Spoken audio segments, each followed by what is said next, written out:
Hi అండి. అందరూ ఎలా ఉన్నారు? నేనైతే చాలా బాగున్నాను. మీరందరూ కూడా బాగుండాలని మనస్ఫూర్తిగా కోరుకుంటున్నాను. మరో మంచి రొటీన్ వ్లాగ్‌తో మీ ముందుకైతే వచ్చేసానండి.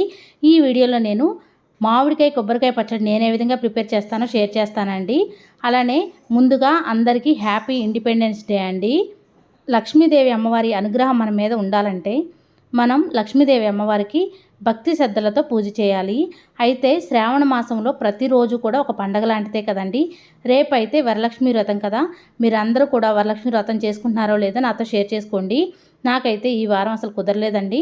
నేనైతే 3వ శుక్రవారం రోజున వరలక్ష్మి వ్రతం అయితే చేసుకుందాం అనుకుంటున్నాను. మనలో చాలామంది డబ్బులు ఎంత సంపాదించినా డబ్బులు ఇంట్లో నిలవట్లేదు, వచ్చిన డబ్బులు వచ్చినట్టే ఖర్చు అయిపోతున్నాయి అని బాధపడేవారు ఎవరైనా ఉంటే శ్రావణ మాసంలో ఒక్కసారైనా సరే లక్ష్మీ కుబేర పూజ చేసుకోండి. లక్ష్మీ కుబేర పూజ నేను ఏ విధంగా చేస్తానో ఈ వీడియోలో షేర్ చేస్తానండి. అలానే పెసరట్టు, రెడ్ చట్నీ ఎలా ప్రిపేర్ చేస్తానో కూడా షేర్ చేస్తాను. ఈ వీడియో అయితే మీ అందరికీ కూడా చాలా బాగా యూజ్ అవుతుంది. నా వీడియో నచ్చితే చిన్న లైక్ అయితే ఇవ్వండి. మనకి ఇంతకు ముందు అయితే ఓన్లీ సమ్మర్లోనే మామిడికాయలు దొరికాయి కదా. ఇప్పుడున్న సిచ్యువేషన్లో అయితే మామిడికాయలు ప్రతి సీజన్లో కూడా దొరుకుతున్నాయండి. అవి కూడా పుల్లగానే ఉంటున్నాయి, చాలా బాగుంటున్నాయండి. ఇదివరకైతే ఇంత పుల్లగా దొరికేవి కాదు, కొన్ని టైంలో మాత్రమే దొరికాయి కదా మామిడికాయలు. ఇప్పుడైతే ఏ కాలమైనా సరే మామిడికాయలు దొరుకుతున్నాయి. నాకైతే మామిడికాయలు ఎర్రకారంతో చేసిన చట్నీ అయితే చాలా ఇష్టం అండి. ఈరోజు నేనైతే మామిడికాయ కొబ్బరి పచ్చడి అయితే ప్రిపేర్ చేస్తున్నాను. మామిడికాయ కొబ్బరి పచ్చడి అయితే చాలా టేస్టీగా ఉంటుంది. నా చిన్నప్పుడైతే మా అమ్మ మామిడికాయల్ని ఈ విధంగా పీల్ తీసుకొని చిన్న చిన్న ముక్కలుగా కట్ చేసి ఉప్పు, పసుపు, కారం అన్నీ వేసి రోట్లో దంచి మంచిగా తాలింపు పెట్టి చేసేదండి. భలే టేస్టీగా ఉండేది. మా అమ్మ అయితే నా చిన్నప్పుడు ఎప్పుడూ మామిడికాయ కొబ్బరి పచ్చడి అయితే చేయలేదండి. నేను నా పెళ్ళి కాకముందైతే మామిడికాయ కొబ్బరి పచ్చడి అసలు తినలేదు. మా సైడ్ అయితే ఎక్కువగా చేయరు, కానీ మా అత్తగారి సైడ్ అయితే మా అత్తగారు బాగా చేస్తారండి. మామిడికాయ కొబ్బరి పచ్చడి అయితే చాలా టేస్టీగా ఉంటుంది. మామిడికాయ కొబ్బరి పచ్చడి మీలో ఎంతమందికి ఇష్టమో కామెంట్ చేయండి. మామిడికాయ కొబ్బరి పచ్చడి కోసం అయితే ఒక కొబ్బరి చిప్పని తీసుకున్నానండి. పచ్చి కొబ్బరి చిప్పని చిన్న చిన్న ముక్కలుగా కట్ చేసుకోవాలి. ఒక 10 నుంచి 15 పచ్చిమిరపకాయలు అయితే సరిపోతాయండి. ఒక మామిడికాయ తీసుకోవాలి. మామిడికాయని పీల్ తీసి చిన్న చిన్న ముక్కలుగా కట్ చేసి పెట్టుకోవాలి. ముందైతే ఒక ప్యాన్ పెట్టుకొని కొద్దిగా ఆయిల్ వేసుకొని పచ్చిమిర్చి వేసుకొని పచ్చిమిర్చి వేగిన తర్వాత కొబ్బరి 1 నిమిషం వేయించితే చాలండి. అందులో కొంచెం జీలకర్ర, తాలింపు గింజలు వేసి కరివేపాకు ఉంటే వేయండి. కొబ్బరి ఎక్కువగా వేగే పని లేదండి. మామిడికాయ ముక్కలు అయితే అసలు వేగే పనే లేదు. ఒక మిక్సీ జార్ తీసుకొని ఆ మిక్సీ జార్లో వేయించి పక్కన పెట్టుకున్న పచ్చిమిర్చి, కొబ్బరి, జీలకర్ర, ఉప్పు వేసి అలానే మామిడికాయ ముక్కలను కూడా వేసి మిక్సీ పట్టేసుకోవాలండి. ఈ విధంగా మిక్సీ పట్టుకున్న తర్వాత తాలింపు అయితే పెట్టేసుకోవాలి. ఒక ప్యాన్ పెట్టుకొని కొద్దిగా ఆయిల్ వేసుకొని తాలింపు గింజలు, ఎండుమిరపకాయలు, జీలకర్ర, ఆవాలు, కరివేపాకు అన్నీ వేసి వెల్లుల్లిపాయలు కూడా దంచి వేసుకోవాలి. అవన్నీ వేసుకున్న తర్వాత ఈ పచ్చడిని తాలింపులో వేసి ఒక 2 నిమిషాలు ఉంచితే చాలండి. టేస్టీ పచ్చి మామిడికాయ కొబ్బరి పచ్చడి అయితే తయారవుతుందండి. చాలా టేస్ట్ బాగుంటుంది. మా అత్తయ్య అయితే చాలా బాగా చేస్తారండి. నేను మా అత్తయ్య చేసేటప్పుడు చూసే నేర్చుకున్నాను. మీలో ఎంతమందికి ఇష్టమో కామెంట్ చేయండి. ఇక్కడైతే నేను ఈజీగా అయిపోయే స్వీట్ అయితే ప్రిపేర్ చేస్తున్నానండి. అది హెల్తీగా ఫ్రూట్ కస్టర్డ్ నేను ఏ విధంగా ప్రిపేర్ చేస్తానో చూపిస్తానండి. ఇదైతే ఫస్ట్ టైం చేస్తున్నాను. నేను కస్టర్డ్ పౌడర్ అయితే తీసుకున్నానండి. కస్టర్డ్ పౌడర్లో కొంచెం పాలు మిక్స్ చేసి చల్లార్చిన పాలు మిక్స్ చేసి పక్కన ఉంచుకోవాలి లిక్విడ్ లాగా. ఒక 1/2 లీటర్ పాలని ఒక బౌల్లో వేసుకొని పాలు పొంగొచ్చిన తర్వాత కలిపి ఉంచుకున్న కస్టర్డ్ మిల్క్ని ఆ పాలలో వేసి ఒక గరిటెతో తిప్పుతూ ఉండాలండి అడుగంటకుండా. కస్టర్డ్ పౌడర్ మొత్తం మిక్స్ అయిన తర్వాత ఒక గ్లాస్ పాలుకి 1/2 గ్లాస్ షుగర్ అయితే కరెక్ట్గా సరిపోతుందండి. కొద్దిగా ఇలాచీ పౌడర్ వేసుకొని కొంచెం చిక్కగా అయ్యేంత వరకు ఉడికించుకోవాలి. మరీ దగ్గరికి రానివ్వకూడదు. ఈ విధంగా ఉండాలండి. స్టవ్ ఆపేసిన తర్వాత మీకు కావాల్సిన ఫ్రూట్స్ అయితే వేసుకోవచ్చు. పోమోగ్రానైట్ కానీ, యాపిల్ ముక్కలు కానీ, బనానా ముక్కలు కానీ ఏవి ఉంటే అవి వేసుకోవచ్చు. ఇవన్నీ వేసుకున్న తర్వాత కొంచెం వేడి తగ్గిన తర్వాత ఫ్రిడ్జ్లో అయితే పెట్టేసుకొని చల్లగా అయిపోయిన తర్వాత కూల్గా ఫ్రూట్ కస్టర్డ్ అయితే హ్యాపీగా తాగేయచ్చండి. ఫ్రూట్స్ ఎక్కువగా వేసుకుంటే చక్కగా స్పూన్తో మంచిగా తినేయచ్చు. నా దగ్గర అయితే ఒక బనానానే ఉంది. ఆ బనానా అయితే వేసుకున్నాను. ఇక్కడ నా డైలీ రొటీన్ ఏంటంటే స్టవ్ మొత్తం నీట్గా క్లీన్ చేసి పెట్టుకున్నానండి. ముందు రోజు నైట్ అయితే పెసరపప్పు అయితే నానబెట్టేశాను. పెసరపప్పు గ్రైండర్లో అయినా పట్టొచ్చు, మిక్సీలో అయినా పట్టొచ్చు అండి. పిండి కోసం గ్రైండర్లో పడితే పెసరట్లు అయితే చాలా బాగా వస్తాయి. నేనైతే అప్పుడప్పుడు పెసరట్టు కోసం పెసలు వాడతానండి, పొట్టు పెసలు. అలానే పెసరపప్పు కూడా వాడుతూ ఉంటాను. ఈరోజు నేనైతే పెసరపప్పు అయితే వాడుతున్నానండి. పెసరట్లోకి కాంబినేషన్గా రెడ్ చట్నీ అయితే ప్రిపేర్ చేస్తున్నాను. రెడ్ చట్నీ నేను ఏ విధంగా ప్రిపేర్ చేస్తానంటే ఒక ప్యాన్ పెట్టుకొని కొద్దిగా ఆయిల్ వేసుకొని 10 నుంచి 15 ఎండుమిరపకాయలను వేశాను. ఎండుమిరపకాయలు మంచిగా వేగిపోయిన తర్వాత ఒక ఆనియన్ తీసుకొని పెద్ద పెద్ద ముక్కలుగా కట్ చేసి ఆనియన్ అయితే వేసానండి. ఆ తర్వాత 2 టమాటాలు అయితే తీసుకొని టమాటాలను కూడా ఫ్రై చేశాను. ఒక ఆనియన్ తీసుకుంటే 2 టమాటాలు తీసుకోవాలి. 3 టమాటాలు తీసుకుంటే 2 ఆనియన్స్ తీసుకోండి. తీసుకున్న తర్వాత అవన్నీ మంచిగా ఫ్రై చేసుకొని అందులో జీలకర్ర, కరివేపాకు, కొద్దిగా చింతపండు వేసుకొని మంచిగా ఫ్రై చేసి పక్కన పెట్టుకున్న తర్వాత కొంచెం సాల్ట్ వేసుకొని మిక్సీ అయితే పట్టేసుకోవాలండి. దాంట్లోకి తాలింపు అయితే పెట్టాలి. తాలింపు కోసం అయితే ఒక ప్యాన్ పెట్టుకొని కొద్దిగా ఆయిల్ వేసుకొని వెల్లుల్లిపాయలని దంచి వేసుకోవాలి. ఆవాలు, జీలకర్ర, కరివేపాకు అన్నీ వేసుకొని ఇదంతా వేసేయాలండి. ఎండుమిరపకాయలు అన్నీ వేసిన తర్వాత ఈ చట్నీని కూడా అందులో వేసి ఒక 2 నిమిషాల పాటు మంచిగా మగ్గనివ్వాలి. పెసరట్లోకి వేస్తే రెడ్ చట్నీ కాంబినేషన్ అయితే చాలా బాగుంటుంది. అల్లం చట్నీ కూడా చాలా బాగుంటుందండి. మా ఇంట్లో అందరూ ఈ రెడ్ చట్నీని ఎక్కువగా ఇష్టపడతారు. మీలో ఎంతమందికి రెడ్ చట్నీ పెసరట్టు అంటే ఇష్టమో కామెంట్ చేయండి. నేనైతే గ్రైండర్లో పెసరట్టు పెట్టానండి. పెసరలు నానబెట్టినప్పుడు కొంచెం మెంతులు వేసుకోండి.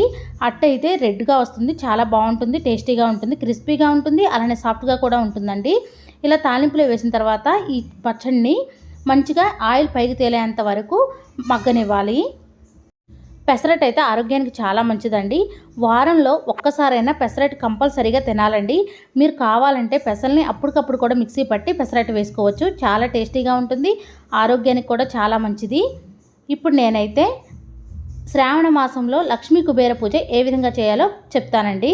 లక్ష్మీ కుబేర పూజను మనం ఎక్కువగా ధనత్రయోదశి రోజున, అక్షయ తృతీయ రోజున చేసుకుంటూ ఉంటాం. నేను అమ్మవారి పూజనైతే ధనత్రయోదశి రోజు చేశానండి. నా దగ్గర ఉన్న లక్ష్మీ కుబేర ఫోటో అయితే పెట్టుకున్నాను. ముందైతే మీరు ఎక్కడైతే పూజ చేద్దాం అనుకున్నారో ఆ ప్లేస్ని శుభ్రంగా తుడుచుకోవాలి. మీరు ఏ రోజైతే పూజ చేద్దాం అనుకున్నారో ఆ రోజున ఉదయాన్నే లేచి ఇల్లు గుమ్మాలన్నీ శుభ్రం చేసుకొని తలస్నానం చేసి ఇంటి ముందు చక్కగా అందంగా ముగ్గు వేసుకోవాలి. వాకిలిని చూసి అమ్మవారైతే ఇంట్లోకి అడుగు పెడతారండి. ముందుగా మనం ఏ పూజ చేసినా ద్వార పూజ అయితే చేసుకోవాలి. గుమ్మాన్ని చక్కగా పసుపు రాసి కుంకుమ బొట్లు పెట్టి పువ్వులు పెట్టి అమ్మవారిని ఆహ్వానం పలుకుతూ 2 దీపాలను వెలిగించి అమ్మవారికి చక్కగా నమస్కారం చేసుకోవాలి. గడపలక్ష్మికి ధూపం వెలిగించాలి. ఆ తర్వాత అమ్మవారికి నమస్కారం చేసుకున్న తర్వాత మీరు ఎక్కడైతే పూజ చేద్దాం అనుకున్నారో అమ్మవారి పూజను పూజా మందిరంలో అయినా చేసుకోవచ్చు, లేదంటే పీఠం ఏర్పాటు చేసుకుని అయినా పూజ చేసుకోవచ్చు అండి. నేనైతే చక్కగా పీఠం ఏర్పాటు చేసుకుని పూజను అయితే చేసుకుంటున్నానండి. మీరు ఎక్కడైతే పూజ చేద్దాం అనుకున్నారో ఆ ప్లేస్ని తడి క్లాత్తో తుడిచి అష్టదళ పద్మ ముగ్గు బియ్యం పిండితో వేసుకోవాలి. తర్వాత ఒక పీటను తీసుకొని శుభ్రంగా కడిగి ఆ పీటకి పసుపు రాసి కుంకుమ బొట్లు పెట్టి ఆ పీట మీద ముగ్గు వేసుకొని మీరు ముగ్గు అయితే ఎక్కడైతే వేశారో ఆ ముగ్గు మీద ఈ పీటను వేసి ఎర్రని జాకెట్ ముక్క కానీ తెల్లని టవల్ కానీ లేకపోతే మీ దగ్గర ఉన్న ఏ వస్త్రం ఉన్నా వేయొచ్చండి. వేసిన తర్వాత 3 గుప్పెలు కానీ 5 గుప్పెలు కానీ బియ్యం పోసి మీ దగ్గర లక్ష్మీ కుబేర ఫోటో ఉంటే పెట్టుకోండి. లేదు అంటే లక్ష్మీదేవి అమ్మవారి ఫోటో అయినా పెట్టుకోవచ్చు. కుబేర స్వామి విగ్రహం ఉన్నా పెట్టుకోవచ్చు అండి. అమ్మవారి విగ్రహం ఉన్నా పెట్టుకోవచ్చు. మీ దగ్గర ఏ ఫోటో ఉంటే ఆ ఫోటో పెట్టుకోండి. నా దగ్గర అయితే లక్ష్మీ కుబేరుల ఫోటో అయితే ఉంది. ముందుగా అయితే అమ్మవారికి గంధం కుంకుమ బొట్లు పెట్టాను. తర్వాత అయితే అమ్మవారికి పువ్వులు అయితే సమర్పించానండి. అమ్మవారికి నేను తామర గింజల మాల అయితే వేశాను. అమ్మవారికి తామర గింజలు అంటే చాలా ప్రీతికరం. తామర గింజలతో అష్టోత్తర పూజ చేసుకోవచ్చు, లేదంటే అమ్మవారికి మాల వేసినా చాలా మంచిది. నేను అమ్మవారి దగ్గర శుభలాభ అనే స్టిక్కర్స్ కూడా పెట్టుకున్నానండి. అమ్మవారి దగ్గర నేనైతే అక్షయ పాత్ర అయితే పెట్టుకున్నాను. అక్షయ పాత్ర పెట్టుకోవడం వల్ల మన ఇంట్లో డబ్బుకి ఎలాంటి లోటు ఉండదు. అమ్మవారి దగ్గర నిండుగా పసుపు కుంకుమ పెట్టుకున్నాను. అలానే అమ్మవారి దగ్గర కుబేర కుండలు కూడా పెట్టుకున్నానండి. ఒక కుండలో అయితే బాదం పప్పు, ధాన్యం పెట్టుకోవచ్చు, లేకపోతే బార్లీ గింజలు పెట్టుకుంటే బంగారం పెట్టుకున్నంత విలువ అండి. అమ్మవారి దగ్గర మనం బియ్యం, పప్పులు, ధాన్యం, చిల్లర డబ్బులు ఇలా అమ్మవారి దగ్గర కుబేర కుండలు అయితే పెట్టుకోవచ్చు. నేను తర్వాత అమ్మవారి దగ్గర అయితే దీపారాధన చేశానండి. అమ్మవారి దగ్గర దీపారాధన చేసేటప్పుడు ఆవు నెయ్యితో కానీ నువ్వుల నూనెతో కానీ దీపారాధన చేయొచ్చు. ముందుగా మనం ఏ పూజ చేసినా విఘ్నాలు కలగకుండా ఉండడానికి గణపతి పూజ అయితే చేయాలి. వినాయక స్వామి విగ్రహం కానీ ఫోటో కానీ పెట్టుకోండి, చాలా మంచిది. వినాయక స్వామికి ముందుగా గంధం కుంకుమ బొట్లు పెట్టి పువ్వులు అయితే సమర్పించాను. ఓం గం గణపతి అయిన మహా అనుకుంటూ పువ్వులతో అక్షంతలతో పూజ చేసుకున్నానండి. స్వామివారి దగ్గర ప్రసాదంగా స్వీట్ అయితే పెట్టాను. వినాయక స్వామికి ఎరుపు రంగు అక్షంతలతో పూజ చేస్తే చాలా మంచిది. వినాయక స్వామి అష్టోత్తరం చదువుకుంటూ స్వామివారి దగ్గర పసుపు, కుంకుమ, గంధం, అక్షంతలు, పువ్వులు అన్నీ సమర్పించి 2 అగరవత్తులను వెలిగించి ధూపం చూపించి హారతిచ్చి నమస్కారం చేసుకోవాలి. స్వామివారి పూజ కంప్లీట్ అయిన తర్వాత మీ కామాక్షి దీపాన్ని అయితే పెట్టుకున్నానండి. కామాక్షి దీపాన్ని వెలిగించుకోవాలి. దీపం వెలిగించినప్పుడు ఎప్పుడైనా సరే ఏకహారతితో వెలిగించుకోవాలి. తర్వాత కుబేర కొంచెం అలానే అక్షయ పాత్ర 2 పెట్టుకున్నానండి. నేనైతే కుబేర కుంచాన్ని కూడా పెట్టుకున్నాను. కుబేర కుంచానికి అయితే గోవిందనామం వేశానండి. కుబేర కుంచం అక్షయ పాత్ర పెట్టుకోవడం వల్ల మన ధనధాన్యాలకు ఎటువంటి లోటు ఉండదు. మనం ఎంత డబ్బులు సంపాదించినా మన ఇంట్లో ఖర్చు అవుతూనే ఉంటాయి కదా. డబ్బు మన ఇంట్లో నిలకడగా ఉండాలంటే ఈ విధంగా లక్ష్మీ కుబేర పూజ చేసుకోవాలి. కుబేర కుంచం అక్షయ పాత్ర అయితే పెట్టుకోవాలి. నేనైతే ఇవన్నీ పెట్టుకున్న తర్వాత దీపారాధన అయితే చేశానండి. దీపం సాక్షాత్ పరబ్రహ్మ స్వరూపం కాబట్టి దీపం దగ్గర 2 అక్షంతలు పువ్వులు పెట్టి నమస్కారం చేసుకున్నాను. ఈ రోజున అమ్మవారి దగ్గర అయితే ఐశ్వర్య దీపాన్ని వెలిగించాను. ఐశ్వర్య దీపం అంటే ఉప్పు దీపం. మన ఇంట్లో ఉన్న నెగిటివ్ ఎనర్జీ మొత్తం పోయి పాజిటివ్ ఎనర్జీ వస్తుంది. మన ఇల్లంతా కూడా ఆ అమ్మవారి అనుగ్రహంతోనే నిండి ఉంటుంది. మన ఇల్లంతా కూడా ఎప్పుడు కూడా కళకళలాడుతూ ఉంటుంది. తర్వాత అమ్మవారి అష్టోత్తరం సహస్రనామం చదువుకుంటూ మంగళకరమైన వస్తువులతో పూజ అయితే చేసుకున్నానండి. మంగళకరమైన వస్తువులు అంటే చిట్టుగాజులు, గోమతి చక్రాలు, గవ్వలతో, అలానే అమ్మవారి దగ్గర కుంకుమార్చన చేసుకుంటే చాలా మంచిది.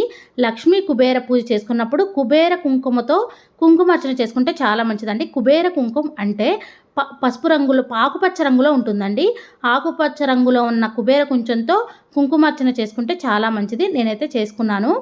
అలానే ఒకవేళ మీ దగ్గర ఏదీ లేదనుకోండి, పువ్వులతో అక్షంతలతోనే స్వామి అమ్మవార్లకి పూజ చేసుకోవచ్చు.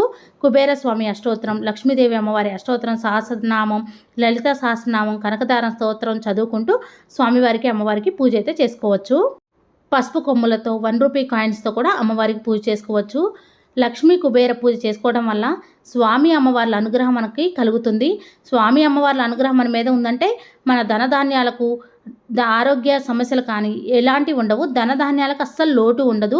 ఆ అమ్మవారి అనుగ్రహం ఉందంటే మనకి ఎలాంటి సమస్యలు ఉండవు.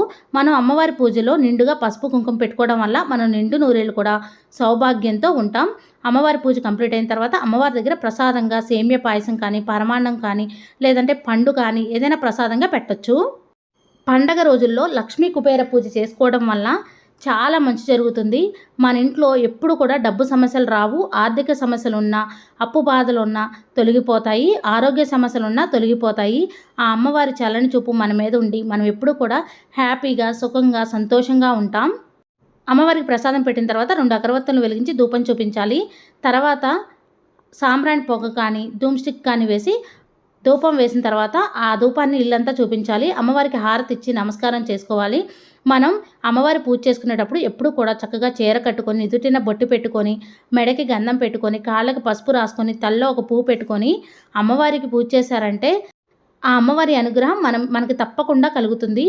మనం అమ్మవారికి ఎంత భక్తి శ్రద్ధలతో పూజ చేసామనేదే ముఖ్యం. ఎంత ఆడంబరంగా చేసామనేది ముఖ్యం కాదు.